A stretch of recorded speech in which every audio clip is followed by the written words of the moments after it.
Voilà, bonjour à tous. Donc aujourd'hui, on continue la chasse aux sorcières sur les adaptations Saturn, avec cette fois-ci une déception sur Samurai 3, qui pour moi, vous savez bien, sur Saturn, il y a le 3 et le 4. Le 4, j'ai démontré par A plus B que c'était très compliqué d'y jouer sérieusement sur Saturn, mais le 3, en fait, j'avais fondé des espoirs dedans. Depuis longtemps, il a toujours une bonne réputation, on n'entend pas beaucoup de choses négatives dessus, et en l'ayant pas mal creusé, pareil, hein, j'avais senti que je m'y retrouvais et je voyais rien de flagrant, quoi. Donc tout comme le 4, il est directement tiré de la version Neo CD. Et d'ailleurs, petite parenthèse, attention, les versions Neo CD ne sont pas forcément identiques aux versions AES pour ce qui concerne le gameplay. Il peut y avoir des corrections sur des jeux Neo CD, avec par exemple ici, euh, on voit le petit pied d'Amakusa là, il a été affaibli. Sur Neo AES, vous pouviez en faire 4 et ça mettait l'adversaire dans les pommes. Donc après, vous pouviez en faire 4 autres et ça le tuait entièrement. Il faisait beaucoup de dommages. Alors que donc sur Neo CD et Saturn, ça a été affaibli. Il fait très peu de dommages maintenant et il ne met plus dans les pommes.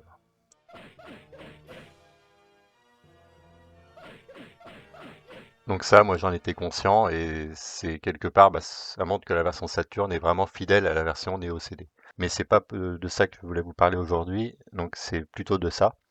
Je vais prendre un exemple avec le tout premier Samouraï, euh, en rappelant quelque chose au niveau des coups normaux, des coups d'épée de loin, là, que vous donniez petit, moyen ou gros à partir du premier Samouraï. Quand ça touche l'adversaire, vous déclenchez un coup d'épée spécial, mais quand il est en garde, votre personnage, donc là Omaru, va se retrouver avec une animation de recul, avec son épée qui va se retrouver envoyée un petit peu dans les airs, pour donner une impression un petit peu comme c'est un jeu de samouraï, une impression un peu unique par rapport à d'autres jeux de combat, où quand vous tapez dans la garde, il n'y a pas forcément d'animation particulière.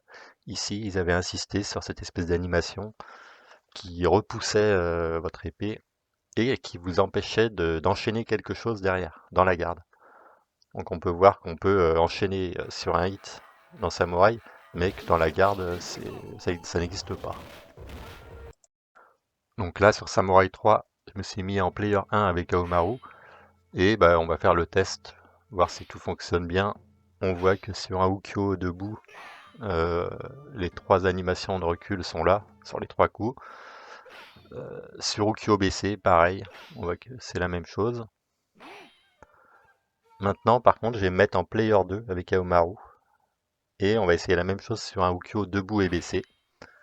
Donc on voit que debout, tout fonctionne bien, mais que baissé, l'animation de recul a disparu. Et on se retrouve avec un Aomaru qui va sortir donc ses coups normaux, comme si l'adversaire n'était pas en garde en fait. Donc ce petit détail, ce petit bug qui pourrait sembler anodin au premier abord, va entraîner en fait pas mal de conséquences qui sont pas forcément, auxquelles on pense pas forcément.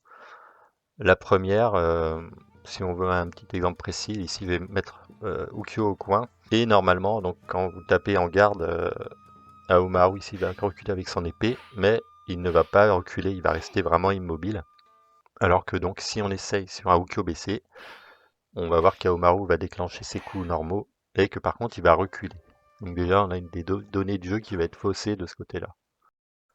Donc ici on va voir un autre exemple où on voit que ça touche vraiment aux mécaniques de base du jeu, puisque ça va nous permettre d'annuler un coup dans la garde par un coup spécial. Donc ce qui était impossible dans le jeu avant, et ce qui est un peu contraire à l'esprit des Samurai Shodown, hein, qui voulaient toujours qu'il y ait cette espèce d'animation de recul, pour pas qu'on puisse tenter des dégâts de grattage ou pouvoir enchaîner l'adversaire dans sa garde. Avec certains persos, ça va pouvoir donner des avantages comme avec Kyoshiro, où on voit sur sa flamme là, qui occasionne beaucoup de dommages de grattage de barre.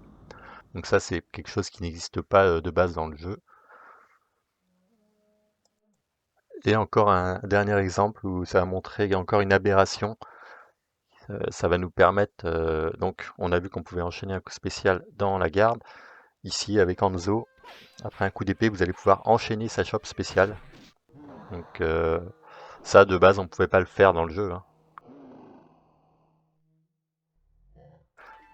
Donc au final, c'est dommage, parce que c'est un petit bug qui vient entacher un petit peu le jeu, et qui se déclenche, il y a quand même des conditions particulières, hein, parce que ça va concerner uniquement le player 2 quand il va taper sur un adversaire en garde baissé.